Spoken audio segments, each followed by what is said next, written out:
जय माता दी। आज हम लोग देखेंगे नक्षत्र। एक्चुअली देखा जाए तो राशियों से पावर ज़्यादा नक्षत्रों को। कोई भी जो ग्रह रहता है, सपोज मेष राशि में बैठा है, लेकिन मेष राशि से ज़्यादा पावर नक्षत्र देगा। अश्विनी, मेष राशि के पीछे अश्विनी, भरणी और कृतिका, 2.25 नक्षत्र एक राशि के पीछे रहता है। अलग मैटर, हम तो कभी आगे बाद में डिस्कस करेंगे। बट ये आप एक बात ध्यान में रख लो हमेशा के लिए कि जो राशि में जो ग्रह बैठता है उससे ज़्यादा पावर नक्षत्र को, उसके पीछे नक्षत्र रहता है। बहुत कम लोग इस पर फोकस करते हैं क्योंकि राशियाँ 30 डिग्री की होती है। मैं बार बार कहता हूँ, नक्षत्र सिर्फ 13 डिग्री का रहता है। तो कोई भी ग्रह किस नक्षत्र में बैठा है और उस नक्षत्र का मालिक कैसा है कुंडली में, वो जरूर देखें आप अपनी कुंडली में या किसी और भी कुंडली में। और कभी कोई प्रेडिक्शन करता है तो इस बात पर जरूर ध्यान में फोकस करें। आज हम लोग देखें कि नक्षत्र कितने होते हैं और ग्रह कितने होते हैं और एक ग्रह को कितने नक्षत्र होते हैं और नक्षत्र कहते किसको, पहले ये जान लो। आइए स्टार्ट करते हैं। नक्षत्र, इसको इंग्लिश में कंस्टलेशन कहते हैं, हिंदी में नक्षत्र कहते हैं।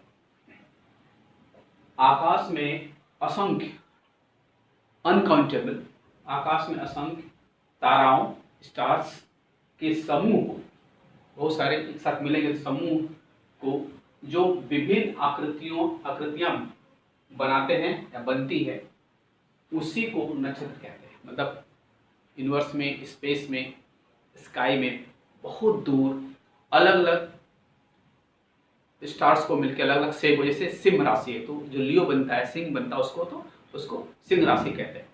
मघा नक्षत्र को कहते हैं कि 100 सन के बराबर उसके पास पावर है, मघा जो नक्षत्र होती है। इसके लिए मघा नक्षत्र में जिसका जन्म होता है उसका बहुत ज़्यादा होता है, देखोगे कभी तो नक्षत्रों का पावर बहुत ज़्यादा होता है। तो नक्षत्र होते क्या है, आकाश मंडल में जो कई तारे, कई नक्षत्र मिलके कुछ डिफरेंट शेप बनाते हैं तो अश्विनी बनती है, कुछ डिफरेंट शेप बना तो भरणी बनेगी, ऐसा फिर अनुराधा बनेगी। ऐसे अलग अलग शेप्स बन के वो हमारे ऋषि मुनि को शेप के अनुसार उनके नाम दिए हैं। तो 27 नक्षत्र होते हैं। आकाश में असंख्य ताराओं के समूह से जो विभिन्न आकृतियां बनती हैं उसी को नक्षत्र कहते हैं, उसी को कंस्टलेशन कहते हैं। ग्रह 9, नक्षत्र 27। एक ग्रह को 3 नक्षत्र, सबको इक्वली डिवाइड किया गया। राशियां इक्वली डिवाइड नहीं है पर नक्षत्र सबको 3-3 नक्षत्र दिया है। 9 ग्रह को, सूर्य, चंद्र, मंगल, बुध, गुरु, शुक्र, शनि, राहु और केतु, मतलब 9 ग्रह 3-3 एक ग्रह को नक्षत्र, 27 नक्षत्र। प्रत्येक ग्रह के पास 3 नक्षत्र होते हैं। 9 3 27। पृथ्वी आकाश में कुछ गोलाकार रूट पे चलती, मार्ग पे चलती है, जो उसकी स्पीड कितनी है 1760। ये हमारे ऋषि मुनि 400-500 1000 साल पहले बता दिया, नासा पता कर रहा है, इसरो आज पता कर रहा है। 1760 किलोमीटर प्रति घंटा से घूम रही है उस गोलाकार मार्ग पे, ओवल शेप पे, not exactly round, Oval shape पे घूम रही है। और उसके पीछे क्या होता है, पृथ्वी के पीछे राशि, उसके पीछे नक्षत्र, राशियों के पीछे नक्षत्र आते हैं। तो नक्षत्रों का पावर बहुत ज़्यादा होता है। ये नक्षत्र एस्ट्रोलॉजी लोग कहते हैं, पर धीरे धीरे लोग इसको भुलाते जा रहे हैं। मैं इसको बिल्कुल पकड़ कर रखा हूँ, हर प्रेडिक्शन में इसको डालता हूँ नक्षत्रों का पावर कितना ज़्यादा है, क्योंकि नक्षत्रों के हिसाब से मादा सा चलती है। तो समझ सकते हो आप, चंद्रमा जिस नक्षत्र में रहता है उसी ग्रह नक्षत्र, उस नक्षत्र का जो मालिक होता है। फॉर एग्जाम्पल नरेंद्र मोदी को लेते हैं। नरेंद्र मोदी का जब जन्म हुआ तो उनका चंद्रमा अनुराधा नक्षत्र में था। तो अनुराधा नक्षत्र का मालिक कौन है, शनि है। यहाँ पे हमने कहीं लिखा होगा अनुराधा। अनुराधा का मालिक शनि। तो नरेंद्र मोदी की जो पहली महादशा स्टार्ट हुई ग्रह की, वो शनि की थी। तो सपोज आपके अश्विनी नक्षत्र में किसी का जन्म है तो केतु से चालू, किसी कृतिका में नक्षत्र जन्म हुआ नक्षत्र में तो सूर्य से चालू हुआ। मेरा जो जन्म हुआ रेवती में हुआ था, मेरा बुध से महादशा चालू हुई। तो नक्षत्रों को कितना पावर है, कंस्टलेशन को कितना पावर, इसी बात से आप समझ सकते हैं। सो ये मैंने सीक्वेंस में लिखा कि आप लोगों को याद हो जाए। 27 नक्षत्र याद है। अश्विनी का मालिक केतु, भरणी का मालिक शुक्र, कृतिका का मालिक सूर्य, रोहिणी का मालिक चंद्रमा, मृगशिरा का मालिक मंगल, आर्द्रा का मालिक राहु, पुनर्वसु का मालिक गुरु, पुष्य का मालिक शनि, अश्लेषा का मालिक बुध, मघा का मालिक केतु। पूर्वा फाल्गुनी, इसको पूर्वा फाल्गुनी शॉर्ट में लिखा मैंने। पूर्वा फाल्गुनी का मालिक शुक्र, उत्तरा फाल्गुनी का मालिक सूर्य, हस्ता का मालिक चंद्रमा, चित्रा का मालिक मंगल, स्वाति का मालिक राहु, विशाखा का मालिक गुरु, अनुराधा का मालिक शनि, ज्येष्ठा का मालिक बुध, मूला का मालिक केतु। पूर्वाषाढ़, ये पूर्वाषाढ़ है।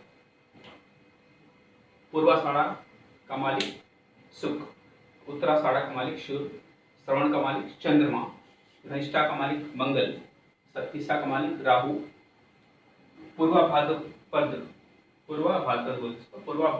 का मालिक गुरु, उत्तरा भाद्रपद का मालिक शनि और लास्ट के नक्षत्र 27 में रेवती बुध। तो मैंने इसको बिल्कुल सीक्वेंस में रखा है, उसको याद कर लो और सीक्वेंस वाइज याद रखना चाहिए आपको। नहीं याद है तो कोई बात नहीं, बार बार आप देख के उसको समझ सकते हो, देख सकते हो। अश्विनी, भरणी, कृतिका, रोहिणी, मृगशिरा, आर्द्रा, पुनर्वसु, पुष्य, अश्लेषा, मघा, पूर्वा फाल्गुनी, उत्तरा फाल्गुनी, हस्त, चित्रा, स्वाति, विशाखा, अनुराधा, ज्येष्ठा, मूला, पूर्वाषाढ़ा, उत्तराषाढ़ा, श्रवण, धनिष्ठा, शतभिषा, पूर्वा भाद्रपद, उत्तरा भाद्रपद और रेवती। आप देखोगे कि ठीक 9वें नक्षत्र के बाद फिर से वही ग्रह आता है। अश्विनी केतु था, फिर से 10वें, 9 के बाद 10वें पे फिर से केतु आए, फिर 10वें के बाद फिर से केतु। तो 9 के बाद हर ग्रह रिपीट हो रहा है। तो 9 तिरिक 27, इसलिए हर ग्रह को 3 नक्षत्र दिए गए हैं। इसमें ए ग्रेड नक्षत्र होते हैं, बी ग्रेड नक्षत्र होते हैं और सी ग्रेड नक्षत्र होते हैं। वो हम कभी बाद में डिस्कस करेंगे। ए क्लास, बी क्लास, सी क्लास, जैसे बोलते हैं देवता ग्रह है और नक्षत्र है, मनुष्य नक्षत्र है। तीसरा का हम नाम नहीं लेंगे, ऐसा कहना नहीं चाहिए कि किसी को बुरा लगे। तो ठीक है, कहीं न कहीं किसी का जन्म तो होगा हर नक्षत्र में। तो ये सब नक्षत्र है 9 और नक्षत्रों का बल राशि से बहुत ज़्यादा होता है। सीक्वेंस वाइज आप जान लोगे तो अच्छी बात है। और कभी कोई प्रेडिक्शन करता है तो आप नक्षत्र पे ज़्यादा ध्यान दो बजाय राशियों के। Okay, see it properly and watch it and please share. Thank you.